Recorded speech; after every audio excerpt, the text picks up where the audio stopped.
So toxic.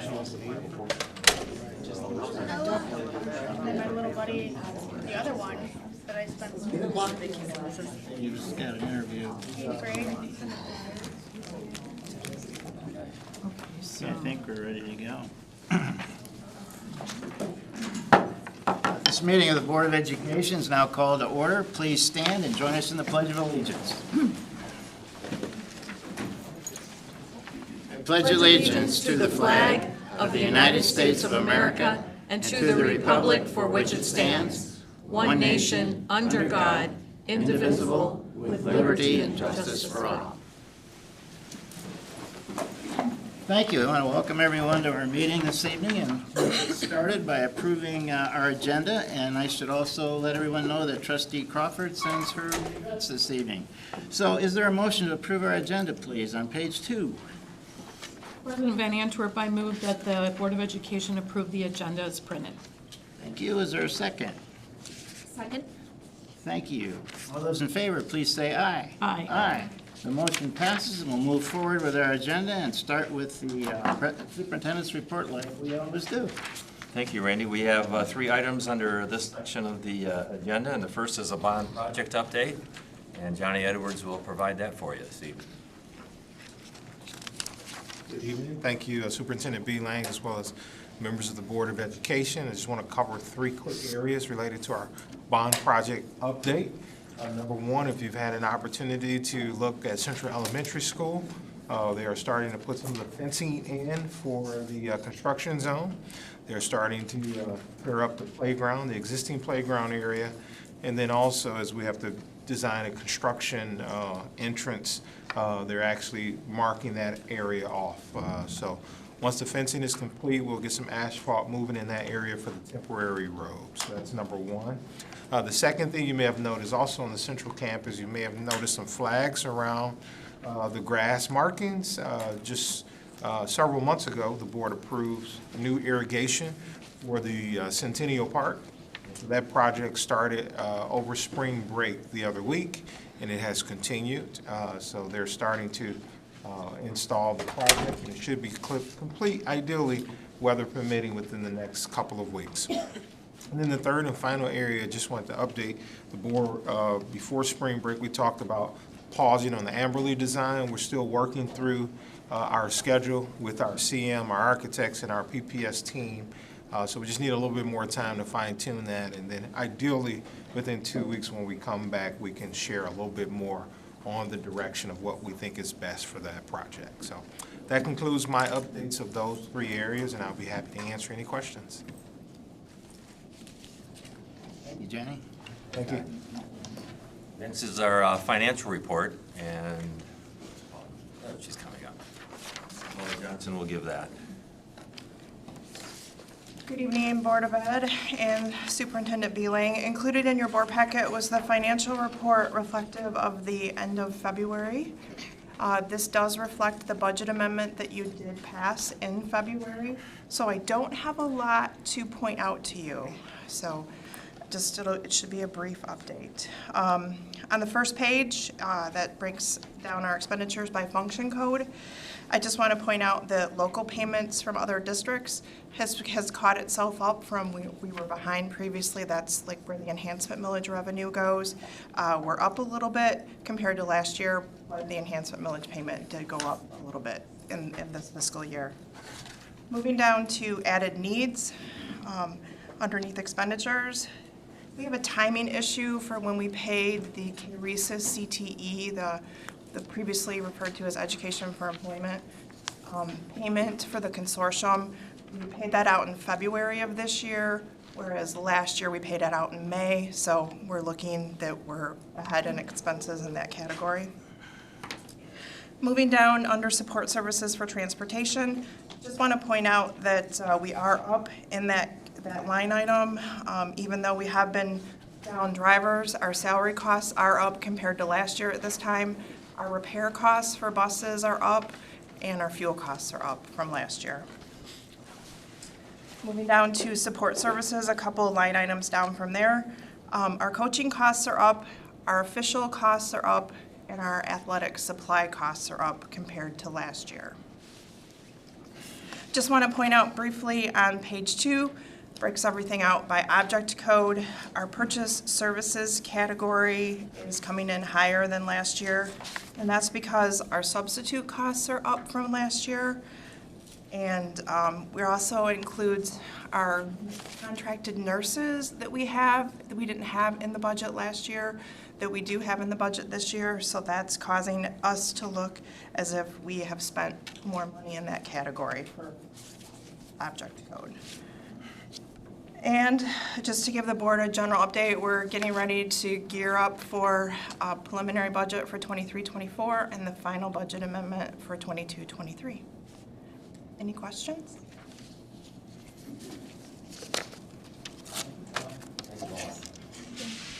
And our last one is from the ever-busy Dan Vomastik and his department, continuing with technology install. Dan?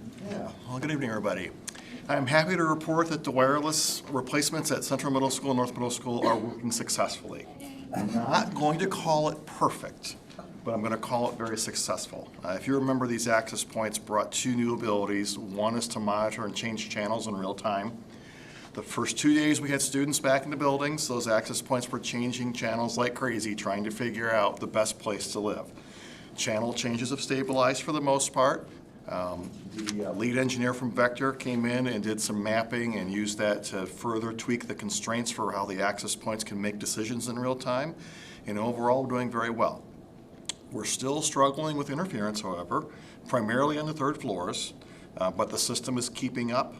This summer, more than likely, we'll add some cabling to the 3rd floors and put it in 2 access points, 1 per middle school, and have them set to be just in monitoring mode. They don't actually provide service, they just listen and provide data back to the controllers and the engineers to see if there are additional tweaks that we can do to keep the buildings running as close to perfect as possible.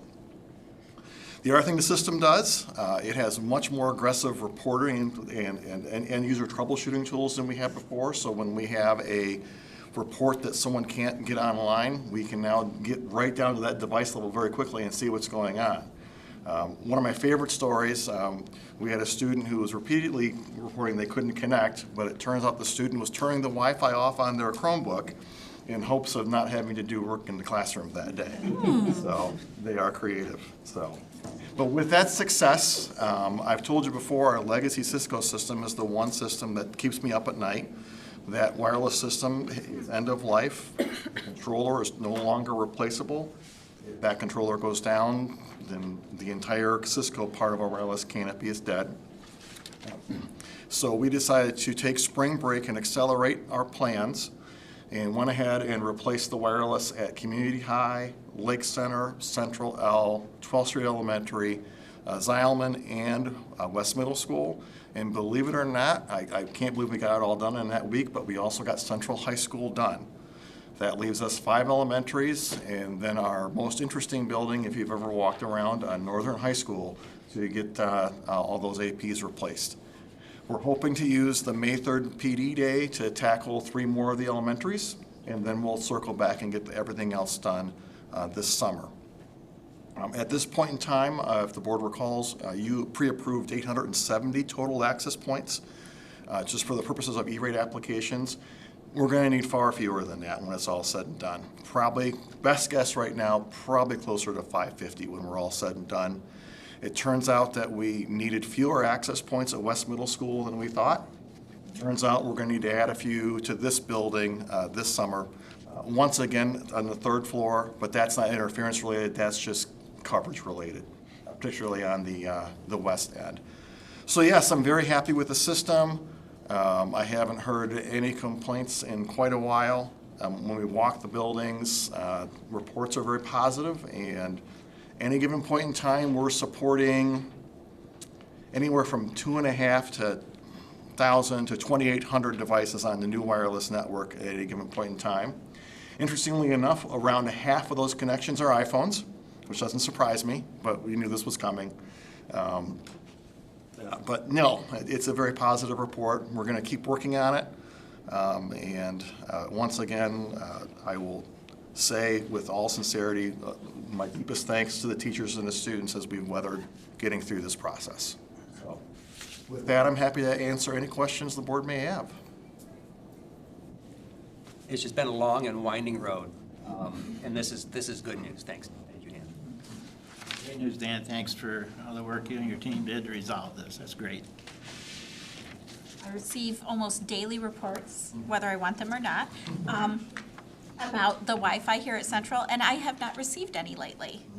And so that is no news is good news, and thank you for all that you have done. Great perseverance.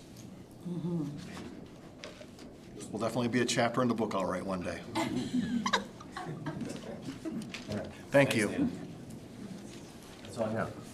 Very good. We'll move to our comments and communications section. And first, we have comments from citizens. Secretary Novaria will read our guidelines for public comment.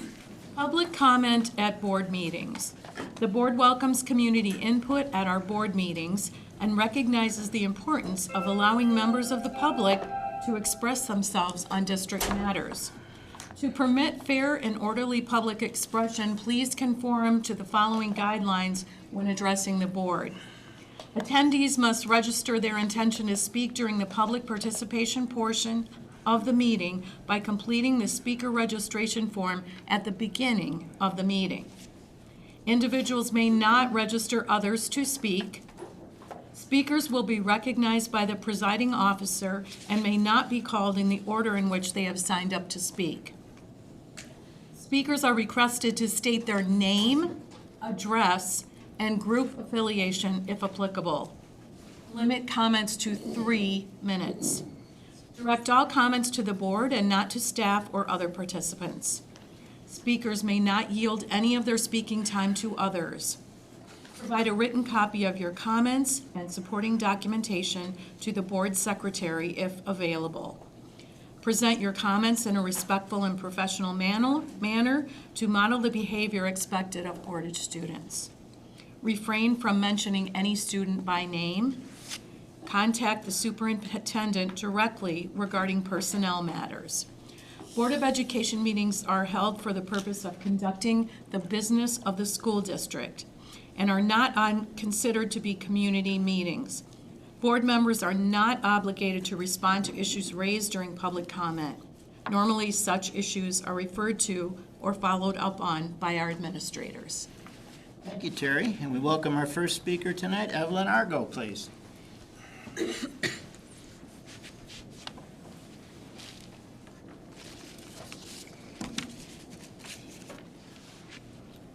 I would like to take a moment of your time to talk about something serious going on in our country that has fortunately not happened in our district yet. Over the years, school shootings have become a bigger and bigger problem in America. The number of shootings in 2023 alone is already in the double digits, and it's only April. This is a serious problem, and with no sign of it stopping in the foreseeable future, we need to be prepared for when it does happen at our schools. I am a student at Portage Central Middle School, and many of the students, including myself, do not think the district has enough safeguards in place to prevent violence in our schools. There are no metal detectors, no bag checks, and in my experience, the search dogs aren't brought through nearly enough. The truth is we need to start considering better security for our schools because with what we have right now, it's basically a ticking time bomb until we get hurt. When I walk into the hallways of my school, I am terrified that at any moment, an intruder could enter through one of our floor-to-ceiling windows and use us as target practice. And there's nothing we can do about it, because we just have to hope and pray that it won't be our blood spilt on the floor, because that's the reality we have to live in. We all wish it wasn't like that, but right now we can't just ignore a problem like this and wish for it to go away. We have to try, for our children, our families, and our friends. We beg of you to at least consider putting in more security in our schools. Things like metal detectors, stricter rules, meaningful consequences, and more police officers and guards that don't just work their part-time. Any annoying inconvenience for the students is better than becoming another tragic statistic. And we need it to be this way until the violence in our country dissipates, so that we can be kids again and stop worrying all the time. This solution may not solve all the problems, but we can at least try. Which leads me to my second issue. If we want to solve this problem, then we need to face the root of the problem, mental health. Numerous times before a shooting occurs, the perpetrator often shows signs of mental unwellness in drawings, notes, or speech, and far too often, they get ignored. Schools need to be better at getting these people help in the form of more time for counseling, more resources available to help the students who are struggling, and more people trained to notice the signs so that this does not continue happening. And I know that every student in our school gets sad or angry sometimes, and almost every student has put others down before, which is more of a reason that we all need some emotional guidance. I'm really wishing for a brighter future, but I don't even know if I will make it to that future, unless something is done. I think all of my peers are with me when I say we want to be safe and protected while at school.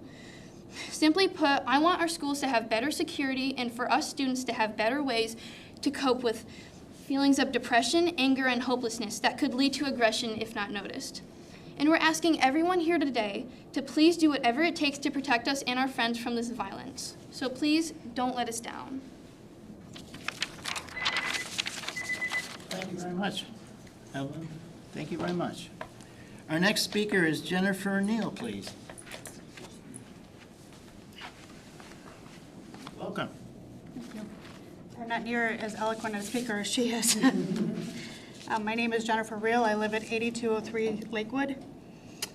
In October 2022, Central Middle contacted me to let me know that my son had experienced something rather unusual.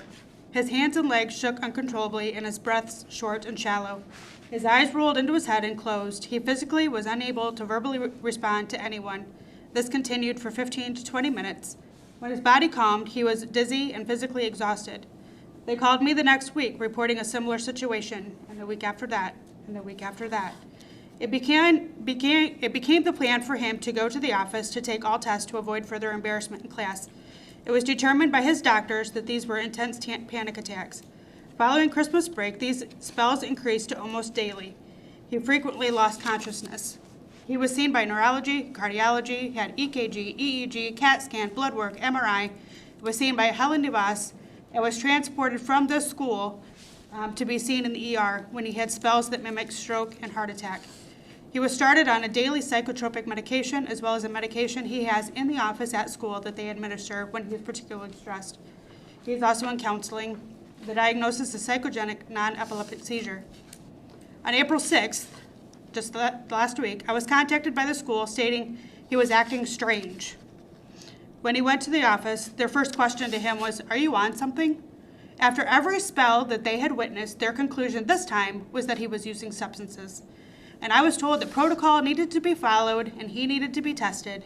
He was not asked if he hit his head when he fell, and it was never suggested that he be seen by his doctor. After 6 months of witnessing about 100 spells, they resorted to substance accusations. They called the police, and he was unable to follow their finger, and he was deemed high. When I arrived at the school, he explained that he had taken one of his pills kept in the office, which make him tired, and he said he had felt initial symptoms of a spell. That's why he could not follow the police's finger, because remember that his eyes roll back and he's unfocused. Now, I understand that they have protocols and they need to be followed.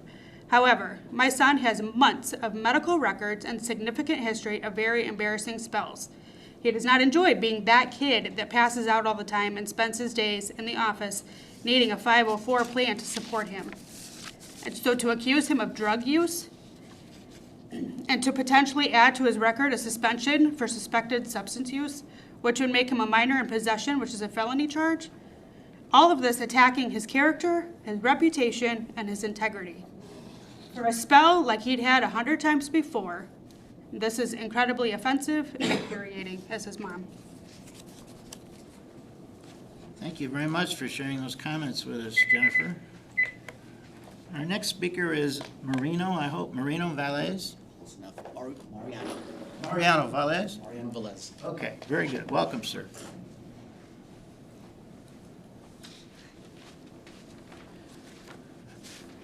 Good afternoon, board members.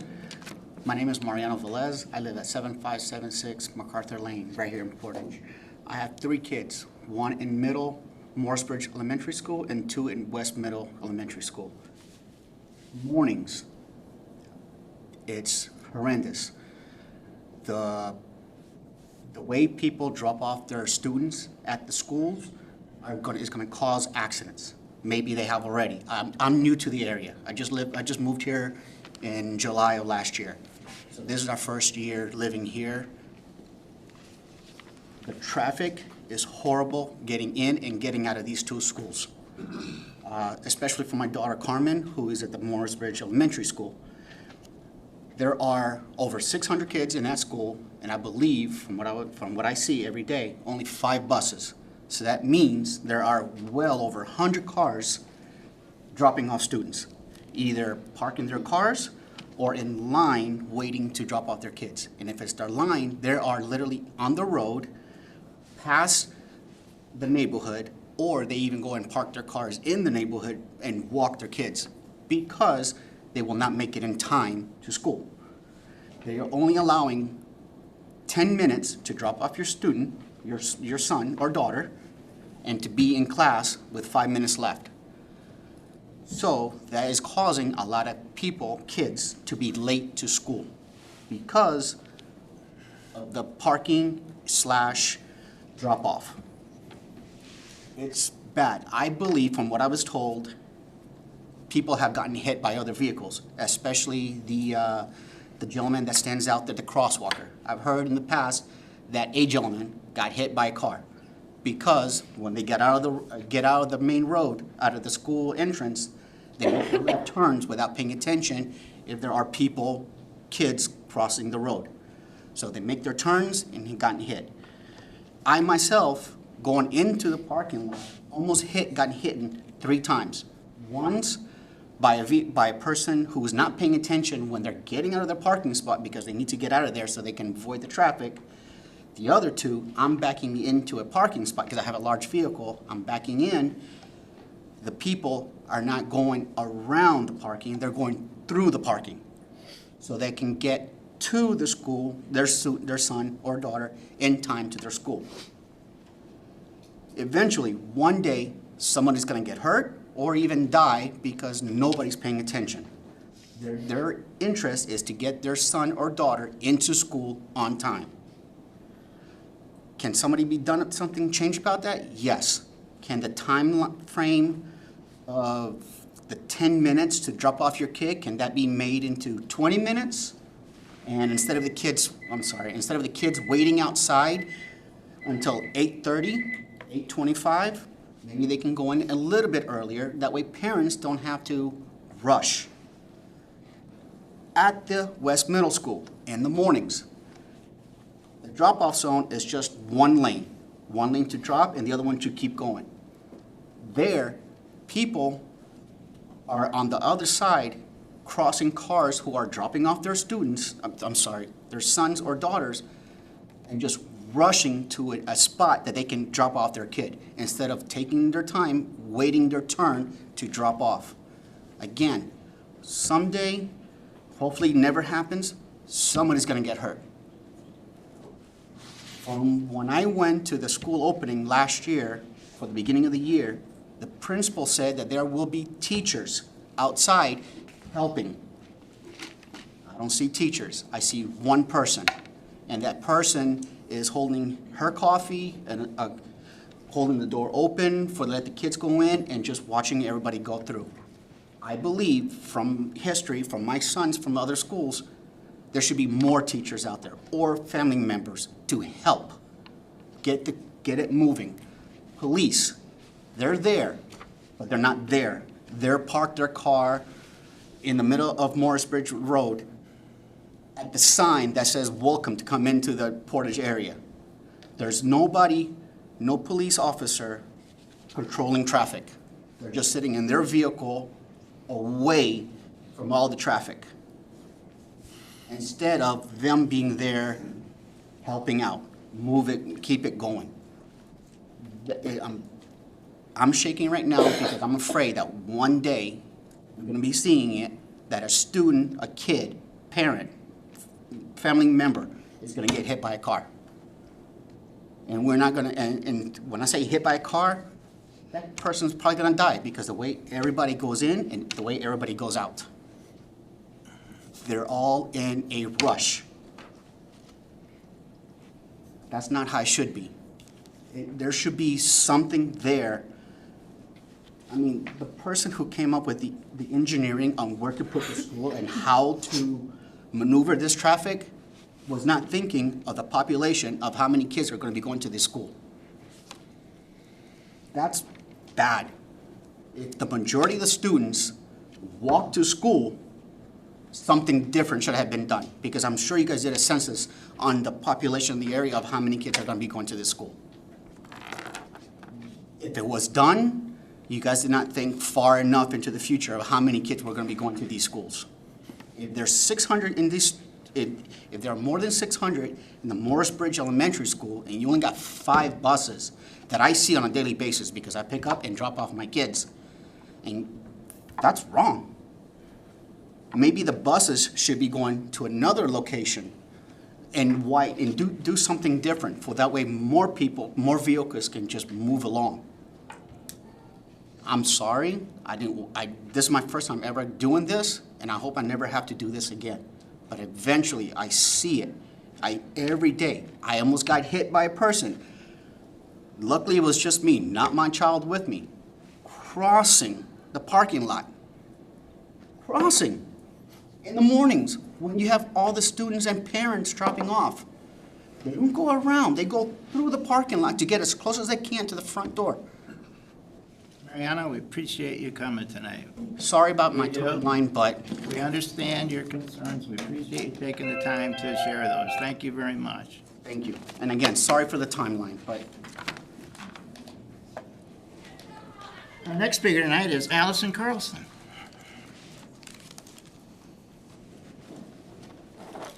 Good evening. My name is Allison Carlson. I live at 6105 Sablewood Circle. I'm a parent of 2 children who attend Amberley Elementary, and I wanted to come tonight and just, speak up about their recent decision to move forward with building the 2 new elementary buildings, Haverhill and Central, and the decision to postpone the building of the other elementaries that were promised. I voted yes on the millage that Portage Schools asked for to build 5 new elementary buildings. I didn't want to because, to be perfectly honest, I'm not sure I have a strong faith in the fiscal responsibility of Portage as a board, as a district. We've overcrowded classrooms. We have need for more paraprofessionals. We have enrichment courses that have been cut for the elementary level. We are, if I'm understanding correctly, currently cutting the enrichment courses out of the middle school, and I don't feel priorities are where they should be. But I did vote yes on the millage because I know that our children deserve better than the buildings that they're currently learning in. Here we are, having voted to give money to buy 5 new buildings, and we're delivered 2. If I understand correctly from what was said at the last board meeting, you're planning to ask for a renewal of the millage when this one expires to cover the cost of the other buildings. So in essence, you're spending all of the money you were given on less than half of the buildings that were promised. And then your plan is to ask for more money. I feel this is fiscally irresponsible at best and grossly negligent at worst. You cited a 27% increase in construction costs, yet 2 buildings for the price of 5 is closer to a 150% increase in the allocated costs, or the projected costs. I'm asking you as a board to really dig deep into your options, your ideas of possibilities of what we can do to provide now for all of the students, rather than just at the 2 new elementary buildings, Haverhill and Central. All of our elementary students deserve to learn in environments in which they're physically comfortable, that are conducive to their learning. I want to ask you to figure out how you as a board can make this happen for our students now, rather than just waiting for the bond to expire so you can ask for more money to build the new buildings at a time to be determined in the future. How can you use the money that we've already given you to create for everyone a good learning environment? Can you cut costs from the currently proposed new buildings to save money that can go towards the others? Could you use money that are provided to provide needed renovations to the current buildings as a Band-Aid, so to speak, just to make them more comfortable until you can replace those new buildings? We bring in coolers of ice for our kids on hot days because it's so unbearable in those classrooms. Those rooms are crowded. The kids, the older grades can't move around physically comfortably because they're so on top of each other. So I'm just asking you to please think about how can we really provide for all of our kids now instead of just counting on the promise that it's going to come in the future. Because I'm tired of waiting for my kids to get the same opportunities and the same kind of learning environments that I know a lot of those other elementary buildings are already having, or it's coming as these two new buildings are being built. So that's all I have. Thank you. Thank you, Allison, for coming to share your concerns. Our last speaker tonight is Veronica Egan.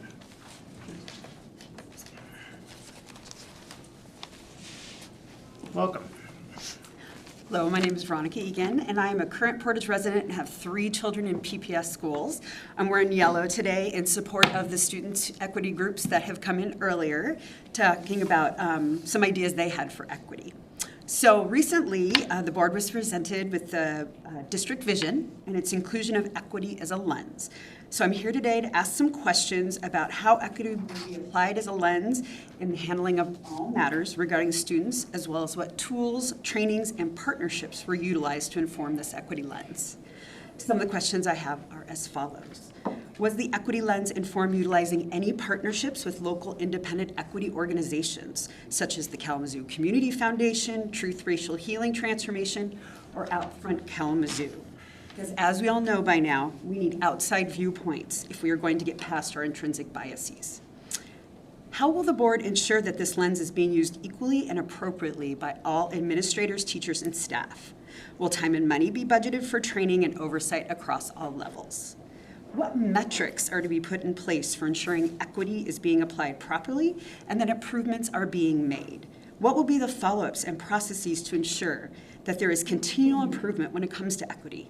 Since equity is an area that requires diligent self-check-in on an individual level, I think it is that much more important for an organization such as PPS to reevaluate and take stock often.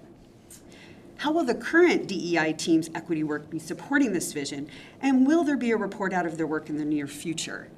I have heard that they have been focusing on creating relationships across the school buildings, which could be helpful in adding an on-the-ground perspective, as well as lend transparency to the work that was currently in process. Additionally, I believe it is imperative to understand the PPS student and family perceptions of equity, in particular within the district. Therefore, I'm wondering if there will be an equity-specific survey to be planned, similar to the communication survey that was recently presented by Michelle Karpinski and her team. Bringing an independent consultant in to understand how the district is doing with its students and families shows that the district is utilizing a growth mindset and is taking equity seriously. Not only would it uncover successful use of equity within PPS, it will help uncover the realities of students and families that the district is not aware of. Almost done here, because I'm shaking. In closing, I hope to hear a report out in some public forum of all the equity work that is being done at all levels within PPS to ensure that equity as a lens becomes an actual working concept and doesn't just stay a buzzword on a vision statement. Thank you. Thank you for providing that copy, Veronica. We appreciate that. Thank you very much. Next, we have comments by board members.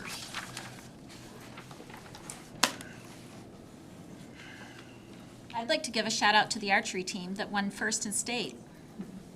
That is pretty amazing because when the archery team started, I recall my daughter being on there and looking at teams and saying, there's no way we'll ever get to that point. And they won first at state.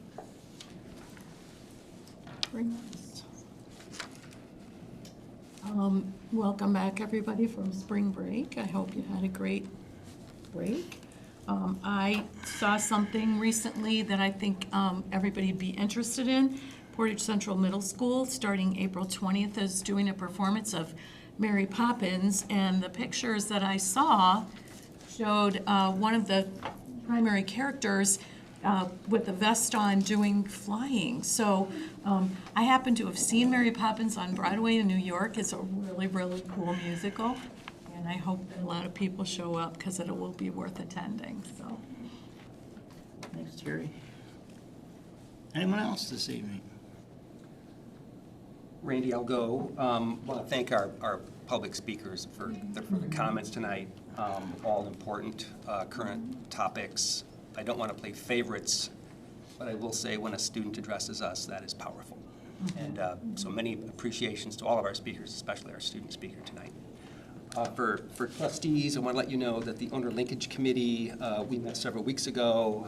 I've got a draft of the minutes. I've got to get those cleaned up. Expect the minutes coming later this week. One thing that we talked about that I'm going to mention here just because I think it's such a great idea.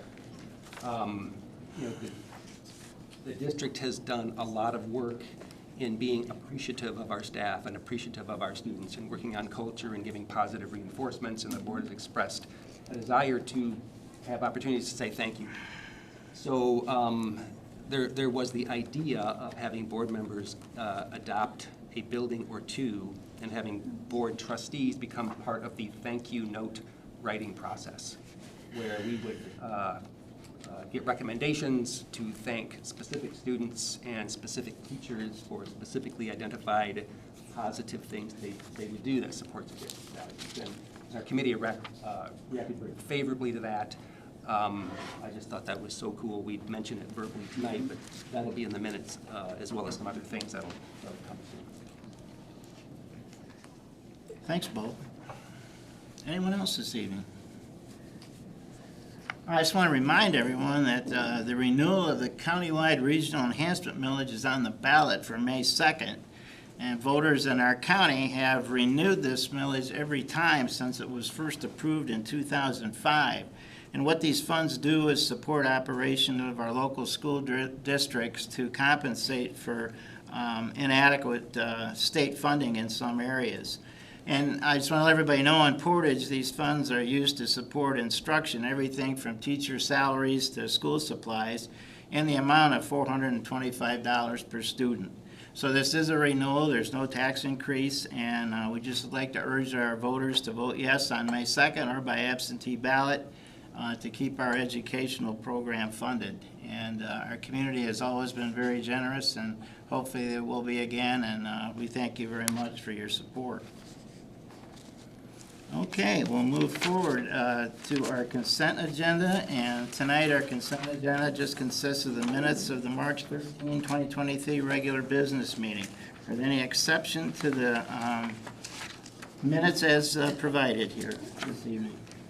Okay, the minutes then are approved, and we'll move to assurance of district performance, and tonight we have a monitoring report 1.3. Mark, I'll turn it over to you.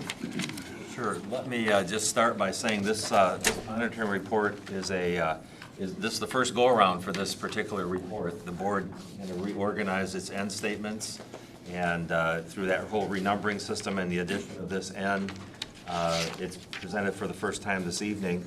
And this is the one that the board, the policy language is that students have social emotional learning competencies, which include skills in self-management, self-awareness, social awareness, relationship skills, and responsible decision-making to build resilience to navigate life. So the way the end is written allows us to add more competencies if we so desire, but for this initial go-around and to get started with this one, we are using the 5 competencies that have been identified by the state of Michigan. MDE has kind of taken another organization's competencies as their own. So we're using that as our initial competencies, and the report that you'll get this evening that Dr. Jensenius and Ann Gordon will be presenting talks a little bit, it's a little greater depth about what you saw in the report. brings to light some information of things we're doing, and without overlapping too much, I'll turn. I know, you're kind of stealing the show. I know. That's always the danger here. Thank you, Superintendent Beeling, and good evening, trustees. Tonight, we will be presenting to you Monitoring Report 1-3. This is Ann Gordon. She is our Supervisor of Educational Support and Intervention. So we're gonna maybe overlap just a little. What am I doing? Turn it On. There you go. There we go. Okay, how about that? So as Superintendent Beeling mentioned, the board, you did define the 5 SEL competencies, which did come from MDE, who did adopt these from CASEL, and we'll talk a little bit more about that later. These are really around our student development in addition to just academic standards that have already existed at each grade level. As Mark mentioned, we have self-management, self-awareness, social awareness, relationship skills, and responsible decision-making. And we'll be talking more about those in depth with some examples as we go along.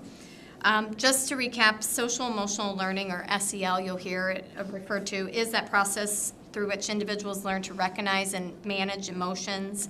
They care about others, make good decisions, behave ethically and responsibly, develop positive relationships, and avoid negative behaviors. Within a child's natural environment or school setting, SEL can be best accomplished through a layered approach, where lessons are taught through the curriculum, they're infused into the environment, and these competencies really support that well-rounded education of teaching that whole child. So from early on, young 5s, all the way through 12th grade. And this focus really starts to create an environment that enables our teachers to teach and students to learn, which research shows is really necessary, having these skills for school success. So we need them in conjunction with one another. So in order to understand what these competencies are, is we have to really dig into it and what we call unpacking. So we go through this process of prioritizing which indicators we will focus the majority of our time on to support, and then unpack each one. So we can't just go in and say, do all of these things. We really need to pull them apart and understand what each of them mean. Really, by analyzing it, we understand the skills and knowledge of each competency. And during that, we create, as you see on the screen, an unpacking document. And in that, we're able to basically look at essential questions, learning outcomes, key vocabulary that we want students to know, as well as some key strategies, some questions, some sentence stems, and some sample performance tasks to support the instruction and learning. So it really is a pretty deep process to understand. You think about self-management and you think, oh, okay, I kind of get what that is. But to really teach it and know it and use it and make it yours, you really have to pull things apart. And these unpacking processes, and we work alongside, in particular here at elementary, we've been doing the unpacking process with the engagement specialists. But we then pull in focus groups to go over it, and then we'll start getting it out to the teachers as well and getting their feedback. So really so you can see more of the unpacking document here. The final step of this process is how the student's skills and knowledge progress and develop in those areas. So we really create what we call a learning progression for each of those benchmark areas, which include foundational skills as well as some advanced skills. And while each progression does have a target area for that grade band, it's important to really recognize that all students develop at different times in different orders, right? We don't do this sequentially. So it's good to know where we're at kind of on that learning progression, each of our kids. And once that progression is finished, we connect those competencies and content standards that are identified. Then we start rolling that out. But Ann is going to talk about, You can click for me. I can click for you. Yeah, Okay. That would There we be go. great relationship building. Each social and emotional learning competency has several indicators underneath them. So for example, the self-management indicators have identifying and managing emotions and behaviors constructively, demonstrating honesty and integrity, and setting, monitoring, adapting, and evaluating goals to achieve success in school and life. So in K2, a possible lesson could be that we show and identify and manage emotions by showing how a balloon can deflate and helping students to copy that with their body to talk about how you experience stress or nervousness. I had to practice self-management this week when after the 5,000th time of asking my son to close the basement door, the dogs went down there and ate candy wrappers. So I had to take that balloon analogy and just let it out, okay? So there's an example of that. And the indicators of self-awareness are demonstrating an awareness of emotions, external supports, and personal strengths, like personal traits like your strengths and interests, and demonstrating a sense of personal responsibility. A possible activity in grades 3 through 5 could be asking students to name emotions felt by characters in a story and how the character was affected by their emotions. So, for example, we can probably all remember how Fern felt in Charlotte's Web when she learned that she could keep Wilbur, and we can talk about that with our students. The indicators of social awareness are demonstrating awareness of other people's emotions and perspectives, showing consideration for others and a desire to positively contribute to the school and community. Social awareness also encompasses listening to diverse perspectives, showing respect for human dignity, and reading social cues and responding constructively. A possible activity for grades 6 through 8 would be drawing an impact web about how their actions could potentially affect others or how historical figures' actions impacted society. In the competency of relationship skills, individuals use positive communication and social skills to interact effectively with others, develop and maintain positive relationships, and demonstrate an ability to prevent, manage, and resolve interpersonal conflicts in healthy ways. A possible activity for grades 9 through 10 would be for students to give advice to fictitious characters and about how they can better maintain positive relationships. And who does not want to give Nathan on Ted Lasso relationship advice? Okay, that was for you, Janine. Under the competency of responsible decision-making, individuals use personal, ethical, safety, and cultural factors to help make decisions. They develop, implement, and model effective decision-making skills to deal responsibly with daily academic and social situations, and students play a developmental role in classroom management and positive school climate.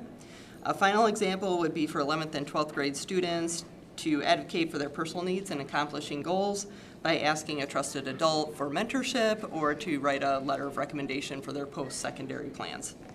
So as you can see, these activities tie directly into supporting the whole child by creating opportunities for well-rounded education, leading to academic achievement improvements, as well as the skills needed for career and college readiness. Furthermore, a focus on social and emotional learning creates an environment that enables teachers to teach and students to learn. So you might wonder, how do we monitor this? So this graphic, as Kelly mentioned earlier, comes from the Collaborative for Academic, Social, and Emotional Learning, which is called CASEL. Their framework is known as the CASEL Wheel. At the center are the 5 core social and emotional competencies, which are those broad interrelated areas supporting learning and development. So when we all work together, we can start to see the following outcomes come to fruition through the use of our student experience survey results, our tools we use to monitor systems such as the tiered fidelity inventory and the self-assessment survey, as well as academic achievement data and graduation rates. So it's important to know that the social emotional learning is not just in the classrooms, but tied to our school-wide systems, our arts programs, school clubs and organizations, our service projects, our athletic teams, and also our families and communities. So it is the work that we do together that makes the difference. So with that, we are happy to try and answer any questions that you might have around monitoring report 1-3. Let me just add before you, there's additional information in your, in the written report. This is intended to be a summary and certainly not comprehensive of things that are going on, but highlighting how some of these different competencies come to life in our classrooms and in our schools. As with some of the other end statements, these are very difficult to measure. We have a few ideas that we're looking at. One being some of the questions that we administer through our student experience survey. Nothing is finalized yet, but This is our first year of implementation of this, so we've got quite a bit of work to do on trying to find ways to bring some data back to the board for demonstrating how our students are achieving this. So as we're unpacking that survey itself and unpacking each of those competencies, can we start to see some overlap of saying, oh, these questions here really are about self-management? Can we start doing that? So we want to look into that a little bit more to see if that is a good way to bring that data that Mark speaks of. And I hope you saw from the presentation that it's not separate from what we do. It's part of everything else. We're trying to find ways to embed this in other practices, instructional practices that we have, and not only instruction, but extends beyond the classroom to extracurricular activities and other interactions that happen between staff and our students. Question?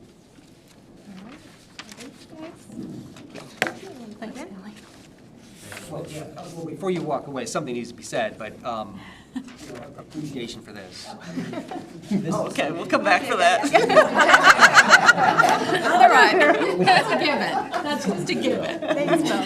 So, but I would just underscore, I mean, you know how the board has wrestled with this one. I mean, kind of over the years, and we have 3 new trustees. I think we wrestled with this about a year ago. And it's just something we'll probably continue to wrestle with. So, your help in educating us, and this is impressive, so. Thanks. Thank you. As Mark said, this is the first time we received a monitoring report on resilience in life, and initially we were going to combine the social emotional learning with 21st century learning skills, and had a lot of discussion as a board about that. And finally we decided to split them, and based on the monitoring report we received tonight, I think we're glad we did, and it was excellent. Thank you very much. Thank you.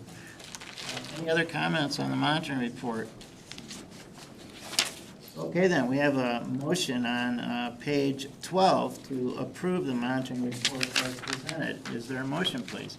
Yes, Mr. President, I'd like to motion that the Board of Education accept as presented the monitoring report on 1.3 ends as a reasonable interpretation and evidence of compliance with policy. Thank you, Keith. Is there a second? Second. Thank you. Any comments, any discussion? All in favor, please say aye. Aye. Opposed? The motion passes and the monitoring report is approved. We'll move to our first action item, which is a resolution authorizing sale of bonds. On page 20, is there a motion, please?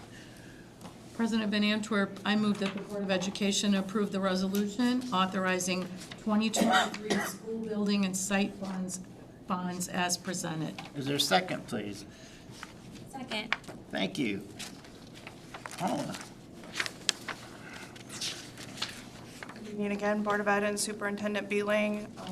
Thank you for approving the resolution this evening so that we can move forward to issue the second series of the bond issue that was passed back in 2021. We are working with our bond counsel, Miller Canfield. We are also working with our financial advisor, Baker Tilly, and we are also working with Stiefel Nicholas as our underwriter. We plan to receive proceeds from the bond sale by June 30th. And that's really everything that this entails. Are there any questions right now? It's going to cost us more, correct, than the bonds in previous years? Interest rates have gone up Yeah. since the last time we issued, yes. We're hoping to still get a decent rate, but interest rates are on the rise due to inflation, so. So I know that we're borrowing in, I'll use the technical term, lumps, right? Right. And so this specific time of going to the market, can you talk about how far that will get us in the project? Will this cover the first 2 elementaries? That is the goal right now and what we are planning to achieve. So the first series that we sold was for how much, Paula? 50 million? 50 million. So this adds to that, and then that will leave us the roughly 110 million left for the remaining projects, including technology and bus purchases.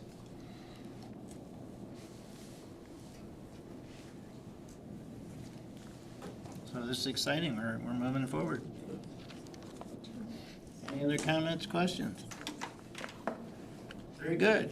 All those in favor of approving the resolution authorizing sale of bonds, please say aye. Aye. Opposed?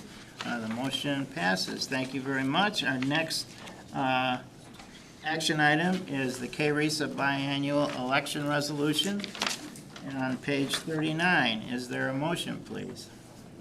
Well, I guess we can't really do that yet. We gotta just say who's, well, no, we can do that. No, this one you We can. can do that, yeah. So we need a motion, please, on page 39.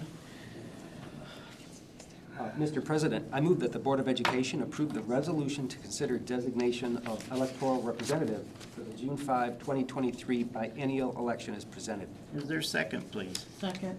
Thank you. So this is the KRESA, has to do with the KRESA board election, and it's going to be an agenda item for us 3 times. Tonight is to pick someone to cast the vote at KRESA on June 5th and an alternate. Then the second resolution will be at the May 8th meeting, choosing who we are going to support during that election. And then finally, on May 22nd, we can take action on that, and that will equip our representative and alternate to vote at that meeting at KRESA on June 5th. So is there anyone who would be interested in attending the biennial election at KRESA on June 5th? Sure. Sure. Okay, we have Terry. We have an alternate. I'd be interested in being an alternate. All right, thank you very much. Thank you very much, Kimberly. All right, that's all we have to do tonight. So with that, we could approve this and be on our way. All those in favor of approving the KRESA biennial election resolution, please say aye. Aye. Aye. Opposed? The motion passes, and we will move on to a fun thing, Teacher and Staff Appreciation Week proclamation. Is there a motion, please? President Van Antwerp, I move that the Board of Education approve the Teacher and Staff Appreciation Week proclamation as presented. Thank you. Is there a second? Second. Thank you, Ian. Terry, could you please read this proclamation for us? Teacher and Staff Appreciation Week proclamation. Whereas a strong, effective, free public education for all children is critical to our democracy at the national, state, and local level. And whereas a strong public school system makes for a strong community. And whereas the vision of Portage Public Schools is to be an exceptional, continuously improving learning culture with high expectations committed to all. And whereas the commitment Portage Public Schools teachers and staff show to students by inspiring them to succeed academically, artistically, socially, and athletically is essential to making the vision a reality. Therefore, the Board of Education of Portage Public Schools does hereby proclaim May 8th through 12th, 2023 as Teacher and Staff Appreciation Week in the Portage Public School District, and encourages all citizens to congratulate our educators for the work they do daily to develop students today and mold successful citizens who will have a positive influence on our community tomorrow. Adopted this 10th day of April, 2023, Portage Public Schools Board of Education. Thank you, Terry. Any discussion, any comments? I do have, I'm not a board member, but I'll make a comment. We are planning to do something the week prior to that on May the 5th. We have a professional development day. I know last year we spread something, spread recognition throughout the course of the week where we helped serve food. Well, we're going to try a slightly different format this week for that Friday, so save the date. You'll get more details, but if you're available. May 3rd, I think it is. I'm sorry, Nathan. Save the wrong date. So, May 3rd, it will be details, and that's when we're going to serve food. And if your schedule allows it to help us serving, we would love to have board members in attendance. Thank you, Mark. Always enjoy having this resolution come before the board because it gives us another chance to thank our exceptional teachers and staff here at Portage Public Schools. Thank you for all you do. All those in favor of approving the Teacher and Staff Appreciation Week proclamation, please say aye. Aye. Opposed? The motion passes. The proclamation is passed. And our next action item is an administrator appointment. Is there a motion, please? I believe there is at this end, Mr. President. There is. Mr. President, I would like to make a motion that the Board of Education approve the administrator appointment of Dr. Nathan Ludlow as principal of Northern High School as presented. Thank you, Ian. Is there a second? Second. Thank you, Terry. And I'll let Brad be the bearer of this news, since he's responsible. Yeah, this is a rough one, let me tell you. No, I am very pleased to be standing before the board to introduce and ask for your approval for Dr. Ludlow to be the next principal of Portage Northern High School. Been with us since 2015, serving in that building that entire time, and has been a steady and great presence for us in that way. So as we went through our process and numerous conversations with Dr. Ludlow, it was clear that he is absolutely qualified, ready, and will be a fantastic leader for that building. So, of course, he has all three of his degrees from Western Michigan University, so a little bit of loyalty that he has there. He and his wife Christina live here in Portage, and I have two future Huskies, one of which will be a freshman next year. Yeah. So good luck with that. Yeah, I know. So, always a challenge there. So again, ask the board to approve this. This is effective immediately. We don't need to keep that interim tag on Dr. Ludlow any longer. So. Very good. Any discussion, comments? Congratulations. Very exciting. Yeah, I appreciate it. I was contacted quite some time ago when the search began in support of you, so congratulations. I appreciate that very much. I'm humbled and honored is an understatement. Yeah. Well, I think we should vote. Hopefully this will be unanimous, and then we can applause. All those in favor of the administrator appointment, please say aye. Aye. Opposed? The motion passes, and congratulations, Nate.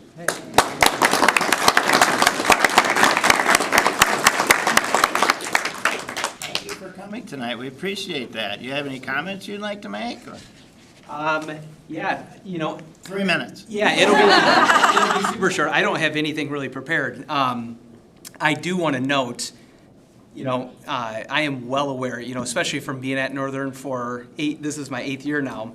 It is a special place, and I am well aware it's a special place because of all the people that have come before me.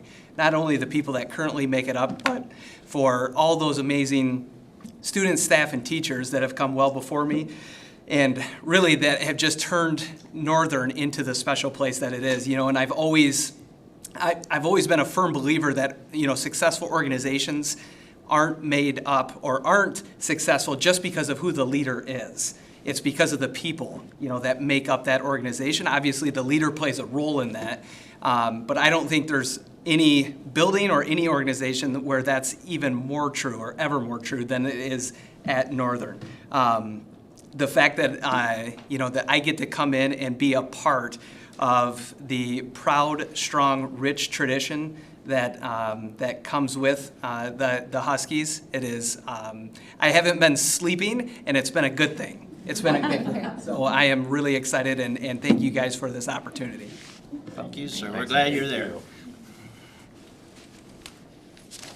Okay, well, that was some fun stuff. Now we've got to go to our discussion items. First one is old Dan again with the server cluster replacement. Yeah, this is not nearly as exciting by any means. So the district maintains two virtual server clusters. Last year, the board approved an expansion for our virtual desktop cluster, which is basically a collection of servers that are used to provide more powerful computing environments for students when they're on their Chromebooks. It's also used to provide access for applications when staff are not on site, but they need to get to various resources that we have. proposal that's before you tonight is for our other array. It's our core services virtual array, and it basically houses all of the different systems that let the district operate. The one you're probably most familiar with is Skyward. The 3 Skyward servers all reside in this array. Network operations, network control, lots of different services run here.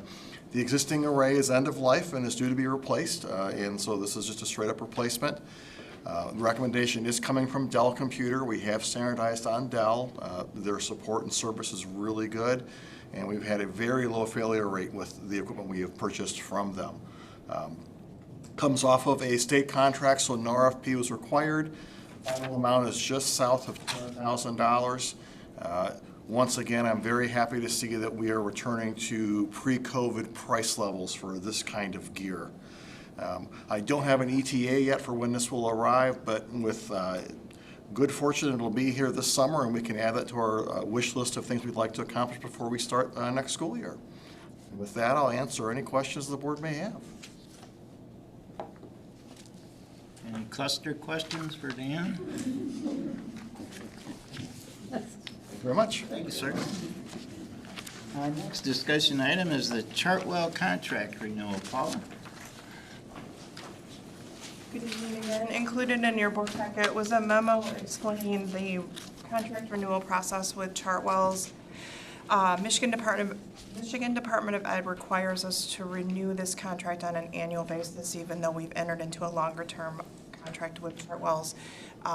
MDE sets an approval first, and then we bring it to the board for approval. Then it gives me authorization to sign the contract, send it back to MDE. Just want to bring to your attention that included in this contract negotiation, Michigan Department of Ed allowed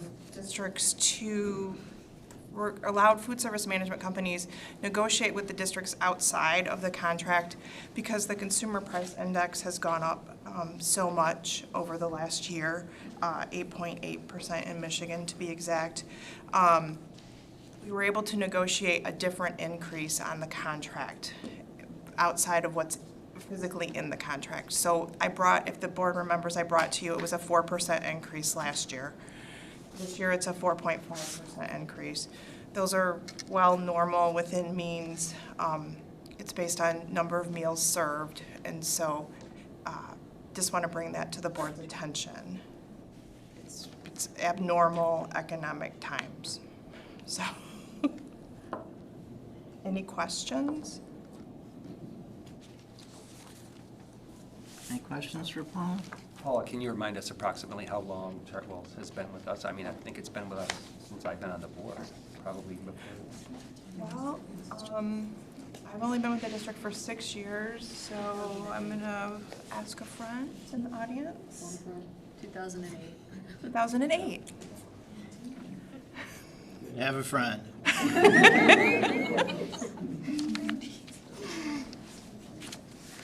Okay then, Paula, thank you very much. We've reached the end of our agenda. Please turn in your meeting evaluations and your monitoring report form, and with that, we are adjourned. Thank you.